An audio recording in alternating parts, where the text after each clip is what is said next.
bagaimana kita nak teruskan gerakan menentang maintenance pada masa kehadapan. Sebelum pilihan raya, Menteri Besar mengatakan bahawa pilihan raya umum yang ke-13 akan merupakan referendum rakyat terhadap raya. Maka walaupun pada hari ini kita Pakatan Rakyat tidak dapat mengambil alih kerajaan pusat dan kerajaan negeri Pahang, yang kita juga tahu banyak disebabkan oleh irregularity dalam pilihan raya, akan tetapi jelas di Kuantan dan Indo Mahkota, rakyat telah pun menyatakan suara mereka dengan begitu jelas. Suara rakyat yang memilih ahli-ahli Dewan Undangan Negeri di Besrah, di Semambu, di Tuntung, di Tanjung Kapur, di Parlimen Indo Mahkota dan Parlimen Kuantan is overwhelming. Ya, cukup kuat suara menyatakan kepada kerajaan Pahang dan kerajaan Persekutuan bahawa warga Kuantan menolak lain. Kalau kita tengok dari segi referendum, that is the referendum kepada kerajaan negeri dan kepada kerajaan Persekutuan. Jadi saya ingin menyatakan di sini ada beberapa, there's two parts to the visi. The first part is representing semua yang ada di sini, dan the second part, bahagian yang kedua ialah daripada wakil-wakil rakyat. Ya. Okey, yang pertama, kita nanti kita tak nak tambah. Di sini kita membuat rumusan-rumusan berkenaan dengan peranan ahli parlimen, peranan ahli dan juga peranan civil society di dalam kita menentang layanan. Kita bagikan kerja-kerja kepada kerja-kerja yang melibatkan kerja-kerja persekutuan. Peranan ahli parlimen Indo Mahkota dan ahli parlimen Kuantan adalah penting, dan saya yakin ahli parlimen Raut juga yang ada terlibat dengan isu alam sekitar akan merupakan agenda penting di dalam parlimen, terutamanya di dalam menyoal dan mendapatkan maklumat daripada kementerian yang terkait. Sebab kementerian yang terlibat sekarang ialah MOSPI dan alam sekitar, kementerian alam sekitar. Kita khawatir berkenaan dengan sejak layanan beroperasi, kita masih lagi belum mendapat maklumat berkenaan dengan ukuran-ukuran keselamatan dari segi keselamatan alam sekitar, keselamatan the monitoring ataupun pengawal seliaan, pemantauan effluent ataupun sisa daripada proses di loji lain. Sisa yang berbentuk 3 waste stream yang kita semua maklum, ya. Sisa air dia, the liquid discharge, ya. Kemudian udara, ya, udara dan juga solid, ataupun kita punya sisa buangan pekerja, WLP. Kita semua ada tiga waste stream tersebut. Kita setakat ini tidak mendapat maklumat apa-apa berkenaan dengan how much waste, what is the impact of the effluent, the waste terhadap alam sekitar, terhadap air bawah tanah, sungai, ya, sungai baluk, kesan terhadap udara, pencemaran udara, apa kesannya kepada persekitaran, apa kesannya di dalam dia punya dia panggil treatment pond, dia punya kolam rawatan, kan dia punya air tu dia masuk ke beberapa kolam rawatan. Kita dapat maklumat, tetapi kita dapat maklumat daripada orang ramai, tetapi kita perlukan satu laporan yang telus, a transparent report from the ministry as well as from daripada kerajaan negeri. Ministry kita akan minta daripada DOE dan juga daripada ministry. Okay. The monitoring of the effluent daripada system. Okey, itu juga kita juga akan melalui adun-adun kita akan melihat kepada economic impact. Ya, akan bertanya dan memberi suara yang tegas kepada kerajaan negeri berkenaan dengan economic impact terhadap persekitaran Kuantan. Kehadiran liners dan impact kehadiran liners kepada ekonomi setempat. Bagaimana dia impact kepada industri pelancongan. bagaimana dia ada impact kepada industri perikanan. These are our two major industries di Kuantan, di this area. What is the impact? Apa kesan ada liners tu kepada industri pelancongan dan juga industri perikanan dan industri-industri lain, industri perumahan contohnya, pertanian. Ini semua berkenaan dengan economic impact.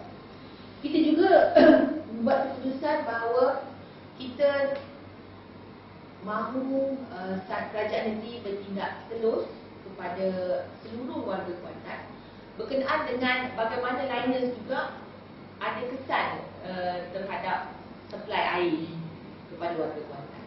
Kita tahu bahawa liners menyedut ataupun mengambil, memerlukan 250,000 liter sejam. Kita juga tahu bahawa pihak PAI mengatakan mereka menggunakan saluran yang lain. Akan tetapi saluran itu daripada loji yang sama, sumber yang sama, tangki yang sama. Jadi walaupun pipe yang lain daripada tangki yang sama, maka meninggalkan kesan terhadap tekanan air pada supply air ke Kuantan. Kita akan membuat surat untuk mengadakan satu lawatan terdiri daripada ahli parlimen, ADUN dan juga civil society groups untuk melihat sendiri bagaimana kesannya loji liners itu terhadap sumber ataupun supply air kepada warga Kuantan, whole Kuantan ini. Kita juga akan menggunakan satu civil society punya action untuk menuntut satu detail EIA dilaksanakan ke atas saya. Detail EIA. Sebab undang-undang memerlukan detail EIA oleh. Walaupun mahkamah tidak menyebelah kepada rakyat, tetapi rakyat tahu ini hak rakyat. Hak rakyat ialah untuk melihat atau mendapatkan satu laporan detail EIA, detail environmental impact assessment dilakukan ke atas lain. Kerana EQA, Environmental Quality Act, undang-undang mengatakan bahawa detail EIA itu wajib. Memang mahkamah tidak menyebelah kepada rakyat. Memang Kementerian Menteri pun juga mengelak daripada pelaksanaan detail EIA dengan mengatakan bahawa it is not done retrospectively. Yang hakikatnya ialah Malaysia tertipu oleh liners di peringkat awal. Dan Malaysia tidak ada undang-undang untuk industri seperti liners. Sebab itulah liners dapat menggunakan projek mereka tanpa melakukan detail EIA. Akan tetapi undang-undang sudah pun dikemaskini. EQA, Undang-Undang Environmental Quality Act sudah pun dikemaskini pada bulan Disember 2011 yang mewajibkan satu detail EIA ke atas industri seperti lainnya. Jadi rakyat sekarang duduk dan melalui suara-suara wakil kepada rakyat ini, suara-suara rakyat ini yang terdiri daripada wakil-wakil rakyat ini akan bangkit menuntut, civil society group juga akan bangkit menuntut detail EIA to be conducted. The mechanism we will go into detail later, but maybe in the form of a petition, memorandum dan sebagainya. Kita juga ingin mengatakan kepada pihak UMP bahawa mereka sudah melaksanakan satu di dalam mereka menyebelah kepada liners dan mencari jalan, di dalam mencari jalan untuk recycle ataupun kita punya waste liners. Kita ingin menegaskan di sini bahawa UMP telah melaksanakan telah melalui satu proses yang kita kira konflik of interest. UMP menerima 800 juta ringgit Malaysia setahun. 400 million ringgit. Oh ya. 0.5% of liners punya keuntungan dan turnover sales yang equivalent to 400 million a year. UMP terima 400 million ringgit Malaysia a year from liners. Kononnya atas nama research fund. Akan tetapi itu digunakan untuk mencari jalan, untuk justifikasi kepada bagaimana nak pastikan sisa buangan radioaktif daripada kilang minus tidak dihantar balik ke Australia. Sedangkan international standards mengatakan send back to the mine, send back to the mine. Ya? Di Malaysia kita PDF pun tak nak bincang. Faham tak nak bincang PDF pun. Kemudian disposal facility. Faham cari jalan macam mana nak recycle kita semula. Tabur ke seluruh negara. Ya? Sisa buangan radioaktif tu patutnya disimpan, zero discharge, dihantar balik ke Gelembung. Itu international standard. Tapi di Malaysia dan di negara kita, dia bukan saja nak cari jalan macam mana, dia tak boleh nak cari jalan macam tu, dia tak nak buat permanent disposal facility, malah dia nak buat terlalu. Dia nak tabur, cari jalan macam mana, justifikasi macam mana nak bagi tahu. Terima grant funding daripada miners. Ini tak boleh berlaku. You cannot take money from miners to help miners. Against the people wishes. Kalau dia terima grant daripada European Parliament tu lain cerita. It's different, but dia mesti grant from miners in order to go. Jadi dia nak tegakkan di sini. Menteri Besar pernah mengatakan satu ketika bahawa liners ini zero discharge. Dan you all boleh check balik when he said that. Dia remember tak dia cakap macam tu? Liners zero discharge, you don't remember? You remember tak apa? But I think he said with one of the other people. But whatever it is, that is the international standards lah. International standards, it is zero discharge. But here, it is discharged into the sungai, discharged into the sea. We don't even get the meaning of what's being discharged. Apa yang dikeluarkan dari kilang. Okay. Jadi itu antara keputusan-keputusan yang kita buat tadilah. Maksudnya ada peranan untuk Al-Parlimen, ada peranan untuk ada peranan untuk civil society groups yang akan diambil oleh Steel Malaysia, dan Hijau, dan Stop Miners Commission. Kalau ada terjemput Okey, selain daripada itu kita juga bercadang untuk nak membawa satu usul di Dewan Undangan Negeri agar segala pelaburan baru masuk selepas ini yang mempunyai risiko yang tinggi kepada keselamatan dan kesihatan rakyat, maka satu forum yang sesuai termasuk melibatkan rakyat yang duduk berhadiran perlu diwujudkan dan perlu mendapat penerimaan rakyat di sekitar sebelum satu-satu projek itu diluluskan. Sebab kita tak nak perkara yang sama berlaku seperti mana isu liners. Selepas bawa masuk, rakyat dapat tahu kemudian, rakyat bangkit, marah, jadi berlaku pertikaian yang besar, menjadi isu yang besar. Dan juga sampai kepada tahap isu perkauman juga timbul kerana isu alam sekitar. Jadi kita nak supaya satu public consultancy diwujudkan sebarang bentuk pelaburan baru yang ada risiko tinggi kepada keselamatan dan kesihatan rakyat. Kita ambil contoh yang sekarang ini di Beserah yang sedang dihadapi oleh penduduk di sekitar kawasan pelabuhan Kuantan dan Gebeng, iaitu pencemaran daripada penyimpanan iron ore, biji besi.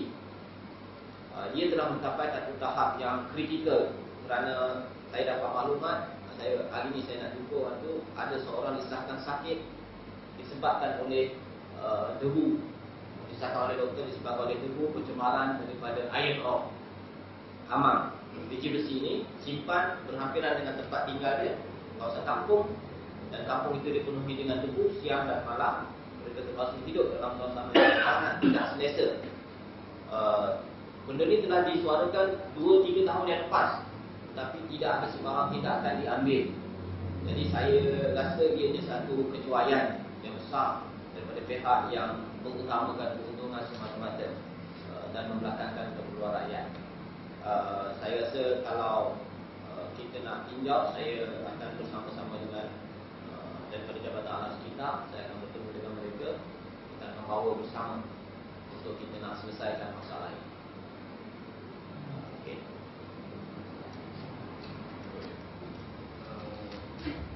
Sebelum pilihan raya umum, Anak Ketuk telah kata bahawa pilihan raya kali ini di Kuantan merupakan satu random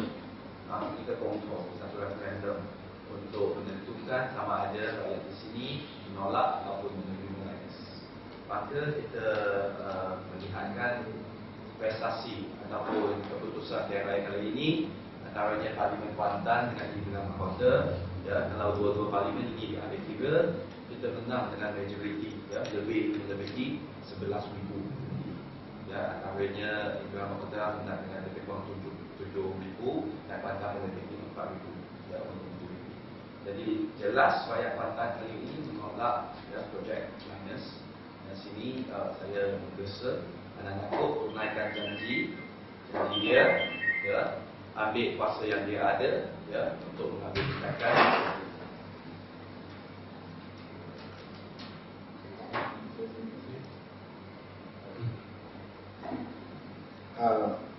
Bagi saya lah, saya perlu laporan report untuk injury report untuk semasa dia proses sampai ada bil kilang sampai sekarang.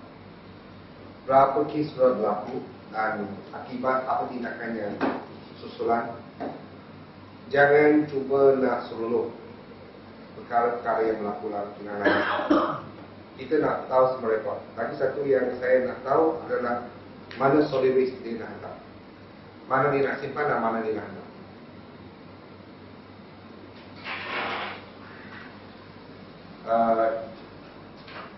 Sebelum ni IAEA sudah datang ke melawat kilang masa itu under construction, masa itu, dan dia katakan selamat. So selepas sekarang dia sudah proses dalam 6 bulan ni, ada perlukan kita invite IAEA sekali datang untuk meninjau sekali lagi betul-betul tak dia selamat.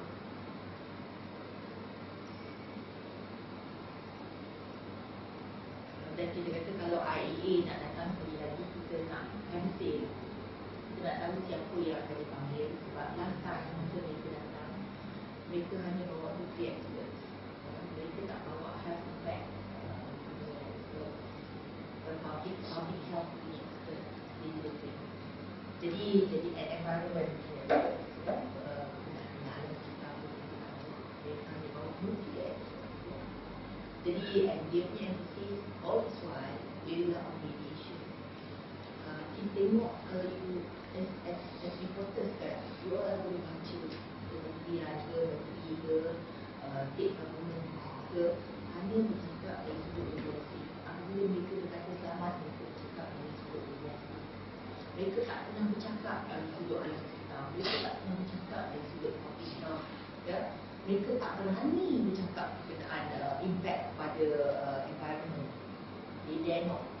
So here kita hari ini kita we're challenging the state government and the federal government. These are issues yang harus dihati-hati, harus berlaku telus, transparent to the public, dan terus terang kepada rakyat berkenaan isu-isu yang selama ini dibumi. Sebagai civil society ini, kita rasa daripada peristiwa lain ini, kerajaan tidak beramalkan konsultasi dengan rakyat, maka rakyat dibebankan dengan unnecessarily lah. Jadi buat masa sekarang, generasi saya dan juga rakan-rakan saya terpaksa berfokus menghabiskan masa keemasan kita sebagai pesara, dan juga ada antara aktivis yang masih bekerja masa berbagai sebagainya dan masih mencari rezeki untuk membentukkan satu gejala di mana masyarakat akan menjadi bangsa sekiranya tidak akan diambil oleh mereka. Kita rasa generasi kita terpaksa melawan minus, dan kita harap selepas peristiwa ini akhir nanti generasi akan datang tidak harus dibebankan dengan satu kempen lagi untuk melawan masalah berkaitan dengan alam sekitar. Jadi kita harap kerajaan dapat dengar rayuan rakyat lalu wakil-wakil kita untuk menggubungkan satu mekanisme di mana setiap laporan yang dibawa masuk akan diperiksa dengan teliti. Laporan-laporan seperti Linus ini harus diberi pertimbangan yang secara detail dan rakyat harus diberi peluang untuk terus berbincang sebelum projek atau pelaporan itu diteruskan. Jadi negara kita sepatutnya belajar daripada negara tanah besar China, di mana mereka telah dan sedang giat menutup banyak kilang-kilang bumi dan bumi di tanah China. Dan berikutan itu, negara China juga menubuhkan satu jawatan panggil Social Risk Assessment Committee. Social Risk Assessment Committee untuk menilai setiap laporan yang dibawa masuk ke negara China untuk mengelakkan daripada protes-protes daripada rakyatnya yang mungkin menimbulkan huru-hara dalam negara. Jadi kita berharap kerajaan kita dapat belajar daripada perkara-perkara yang berlaku di negara lain, khususnya di tanah besar China mengenai industri plastik. Itu harapan kita ya. Berhubungan dengan public consultation yang memang kerajaan kita langsung didapatkan dan membuat keputusan sendiri on behalf of rakyat dan rakyat tak berkira. Kita nak bawa lagi satu isu berkenaan dengan referendum di mana rakyat sudah pun membuat referendum kepada kerajaan negeri. Saya ingin merujuk kelantikan ahli majlis kerana pada 6 Jun tempoh tamat untuk ahli majlis Perbankan Kekuatan. Tempoh tamat 23 ahli majlis yang dilantik sebelum ini merupakan lantikan politik. Kalau ketua wanita umum terus jadi ahli majlis, ketua pemuda jadi ahli majlis, ketua pemuda Iran Anggota ahli majlis, MCA jadi ahli majlis, MIC jadi ahli majlis. Sekarang ini rakyat sudah beri kata hati mereka. Mereka sudah suarakan referendum melalui undi mereka di dalam pilihan raya umum yang lepas. Kita tak ada local council election, but if we have local council election, I assure you all the 23 ahli majlis will not be jadi candidate. BN hanya menang di Indrapura satu saja. Jadi BN should only be represented in Indrapura untuk kawasan majlis. Semampu berserah Tanjung Lumpur teruntuk must be represented oleh Pakatan or NGO. Dan kita di sini menyatakan setegas-tegasnya di dalam lantikan ahli majlis yang akan datang ini, yang akan berlaku dalam masa 3 minggu. 3 minggu daripada sekarang, kita mahu suara rakyat itu didengar. Kalau sekiranya Menteri Besar perlu adakan consultation dengan rakyat, silakan. Ataupun kita pun boleh nak menyarankan nama-nama bakal ahli majlis daripada civil society. Kalau tak nak parti politik pun, daripada civil society groups yang boleh mengikul amanah menjadi memikirkan tentang masalah rakyat. Sebab selama ini kalau rakyat cakap pasal parking ke, pasal taman ke, pasal cukai ke, pasal banjir ke, pasal sampah tak angkat ke, pasal pokok tak tebang ke, itu adalah kerja ahli majlis. Tetapi ahli majlis sebelum ini tidak ambil berat langsung berkenaan dengan masalah rakyat. Traffic jam di kawasan menjadi-jadi. Jadi kita yakin bahawa sekiranya suara rakyat ini boleh kita terjemahkan di dalam lantikan ahli majlis. Kita yakin bahawa mereka-mereka yang mewakili suara rakyat di peringkat ahli majlis boleh sama-sama membantu untuk menyelesaikan masalah rakyat. Dan juga boleh membantu di dalam isu yang kita katakan dengan public consultation, di dalam menerima pelaburan-pelaburan, pelaburan-pelaburan yang macam mana yang rakyat nak, the public want, not what certain people want or what the crony want, but what the rakyat, what's good for the rakyat. Okay? So you can ask them lah about lantikan.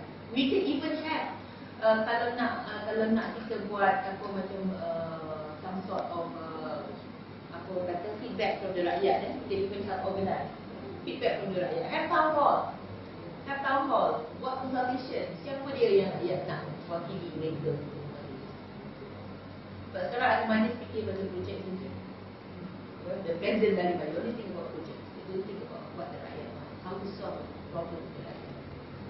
In fact, banyak yang adun selesai. Ini we should not even adunnya kerja. Masa sampah tak angkat, even masa SIM, YB SIM jadi pegawai hal pun dia selesaikan masalah kerja ahli majlis. Yang ahli majlis tak buat kerja. So they are wasting taxpayers money.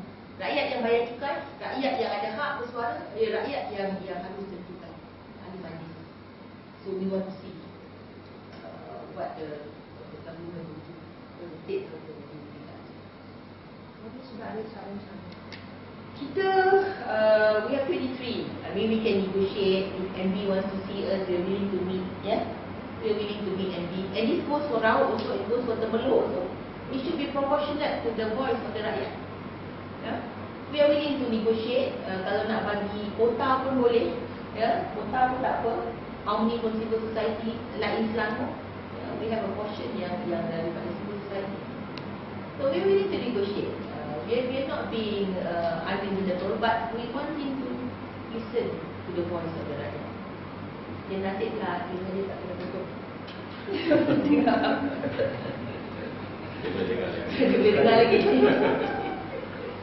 Mungkin ada buat ekonom dengan MG ke atau Kita dalam rancangan untuk berjumpa 7 Mac. But before we meet, kita akan jumpa dengan PISA, kita akan jumpa dengan Majlis, MPK, kita akan jumpa dengan ketua-ketua jabatan, and we will do so next week. Thank you.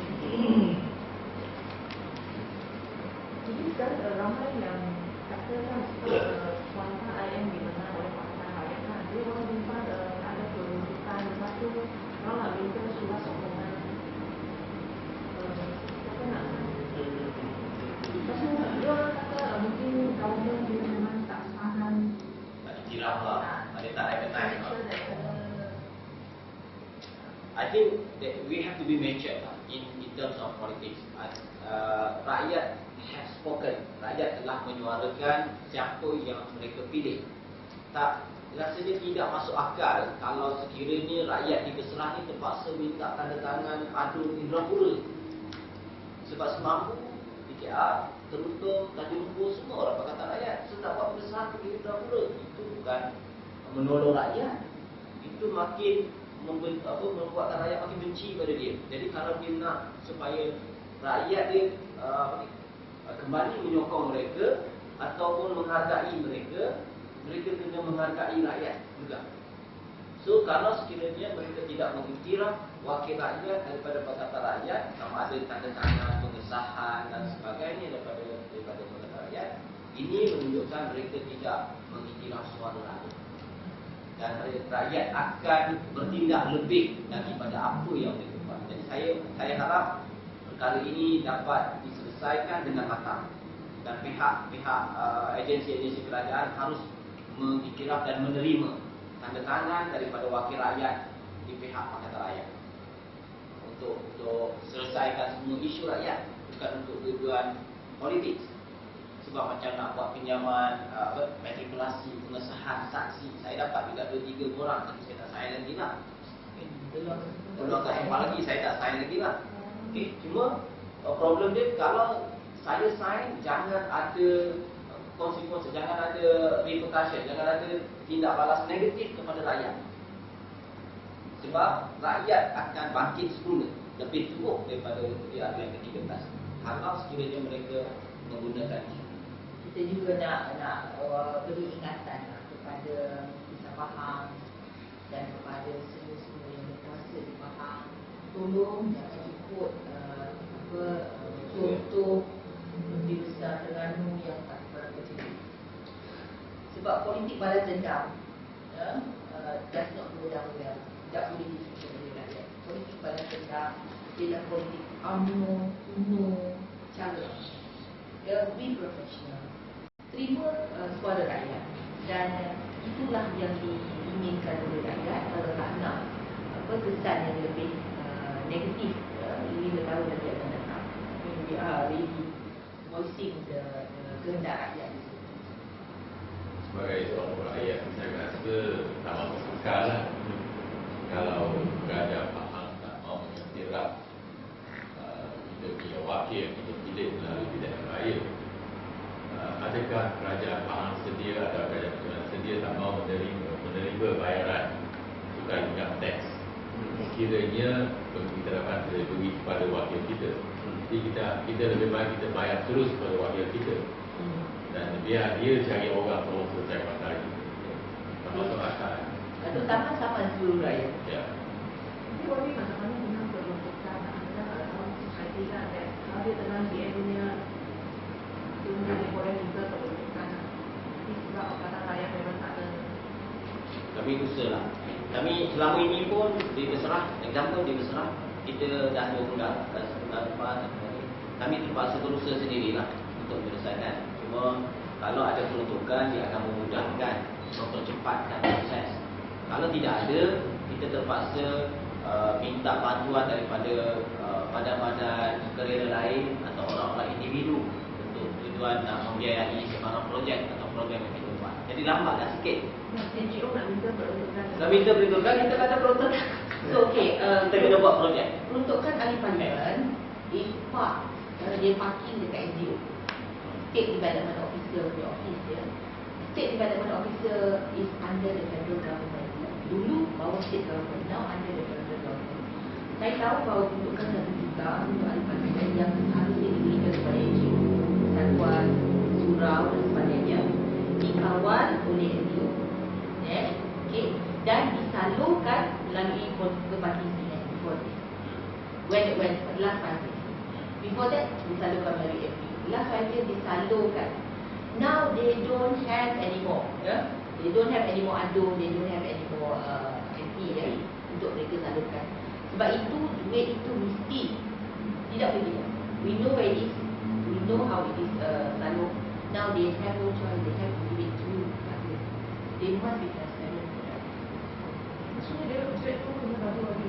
So they have to give it to us lah. Because dulu, what happened to them? Every time there's a proposal from NGO, I forward to them. They give not to me, they give to MCA, they give to UMNO, and then they kata, undi lagi pembangkang. That's how they do it. Undi lagi pembangkang, so they give. So in actual fact, it is not their peruntukan, it's my peruntukan. Okay, the peruntukan is there. It's not I'm telling NGO. Peruntukan ada di situ. Dan NGO mesti bersatu hati, ya, untuk sama-sama minta state and federal government to allocate the resources through the elected representatives. Maksudnya, all these tokong, all these persatuan, mereka minta peruntukan, they must bersatu hati dan minta state government and federal government salurkan lagi di federal. Kalau because if the NGO tak bersatu hati, apa yang akan berlaku? Mereka akan terus bagi melalui the hidden hand. Di situ mereka pegang NGO. Di situ mereka pegang. See, you lantik lagi pembangkang, they cannot give you the money. See, we can still give you the money. Ini saya kata politik kuno cara BN ya. They still do that. So they must, the NGO must unite. The NGO must demand that all the elected representative dapat peruntukan daripada kerajaan negeri dan juga daripada kerajaan pusat, supaya kita boleh beri peruntukan tersebut kepada mereka. The money is there. Okay, and this is our challenge lah to the federal and state government. Jangan main lagi lah politik balas dendam ni. Nanti dia boleh tipu orang kampung lah. Dia boleh tipu orang yang tengok TV 1, TV 3 baca putusan. Sebab dia kena tipu the whole of the Kuantan public information. Okay? Okay. Okay, thank you very much. Thank you.